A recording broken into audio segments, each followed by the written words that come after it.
Tak, predstavme si to, jeseň pomaly končí, vonku je chladno a príroda sa ukladá na spánok. Všetko je tiché. A práve vtedy sa natíska otázka, čo sa vlastne deje vo včelom úli. Znamená to ticho, že sa nič nedeje? A čo taký včelár? Má teraz konečne voľno? No, poďme sa spolu pozrieť na to, čo sa skrýva v tajomnom svete včelárstva počas zimy. Je to celkom bežná predstava, však? Leto sa skončí, posledný med je v pohároch a včelár, ten si asi len tak oddychuje až do jary. Omyl! V skutočnosti je to presne naopak. Práve v tomto období, keď všetko stíchne, začína pre včelára jedna z najdôležitejších misií vôbec. Musí zabezpečiť, aby jeho 10 000 včielok prežili dlhú a náročnú zimu. Tak, a sme v októbri. Toto je, poviem to takto, moment pravdy. Je to totiž posledná príležitosť nazrieť dovnútra, priamo do srdca úľa, skôr než ho zima zamkne na niekoľko dlhých mesiacov. Pre včelára aj pre samotné včely je táto chvíľa naozaj dôležitá. A ten správny čas nastáva presne vtedy, keď teplota klesne na takých 12-13 stupňov. To je signál. Ale pozor, nepredstavujme si nejaké veľké upratovanie alebo prestavbu. Vôbec nie. Je to skôr taká tichá, rešpektujúca návšteva.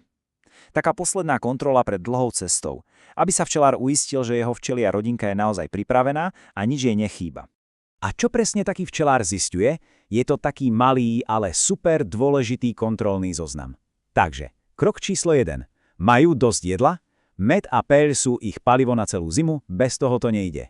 Druhý a možno najdôležitejší bod, je matka v poriadku? Bez zdravej kráľovnej by spoločenstvo len ťažko prežilo.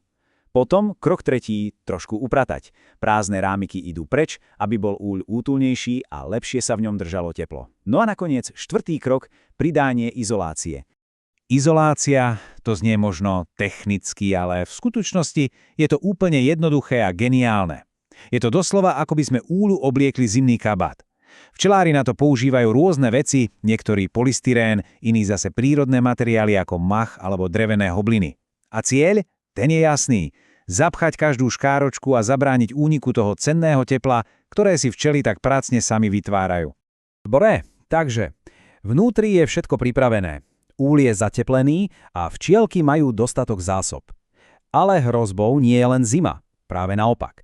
S príchodom chladnejších dní sa objavujú úplne noví a povedzme, že dosť nečakaní nepriatelia. Predstavme si ten teplý, útulný úľ, ktorý navyše vonia medom. Pre malé hlodavce, ako sú myši alebo piskory, je to ako 5-hviezdičkový hotel s neobmedzeným jedlom. Ak vchod do úľa nie je chránený, je to pre ne doslova pozvánka na párty. Vlezú dnu, jedia vzácne zásoby, ničia voskové pásty a čo je najhoršie, neustále včely stresujú. Našťastie, riešenie je geniálne jednoduché. Malá drôtená mniežka na vchode. Tá premení úľ na nedobytnú pevnosť a včielky môžu konečne nerušene odpočívať. Takže, zhrnime si to. Úľ je zabezpečený, zateplený, chránený pred škodcami. A od tohto momentu platí jedno prísne pravidlo. Úľ sa už neotvára, za žiadnych okolností.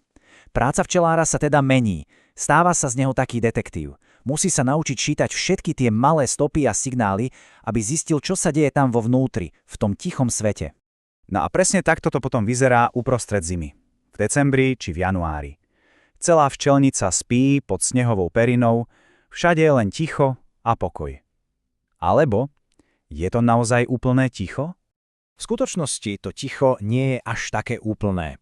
Skúsený včelár totiž vie, ako načúvať. Naozaj, vezme si gumenú hadičku alebo dokonca lekársky fonendoskop, priloží ho k úľu a počúva. Ak je všetko v poriadku, počuje taký tichý, monotónny šelest. To je zvuk spokojného, zdravého včelstva. Ale ak je ten vzukot hlasný, nepokojný, alebo akoby včely kvílili, to je pre včelára jasný signál, že sa niečo deje. Napríklad, že prišli o svoju matku. Okrem sluchu má včelár detektív ešte jeden úplne geniálny nástroj. Volá sa to podmetová podložka. A čo to je?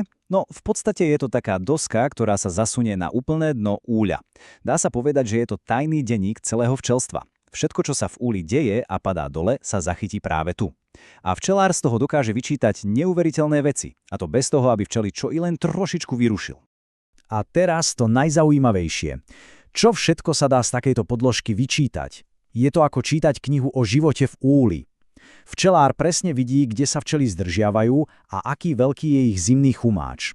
Podľa napadaných voskových odrobiniek, tzv. Viečok, vie odhadnúť, koľko zásob už spapali. Dokáže zistiť, či v úlí nie je prílišná vlhkosť. Samozrejme vidí aj mŕtve včielky. Ich určitý počet je v zime normálny a dokonca môže objaviť aj stopy po nejakom malom návštevníkovi, alebo zistiť tú najdôležitejšiu vec, či spoločenstvu nechýba matka. Je to vlastne kompletná správa o stave celej rodiny. Takže včielky sú pekne v teple, v bezpečí a pomaličky prečkávajú zimu. Znamená to teda, že včelár má konečne voľno a oddychuje? No ani náhodou.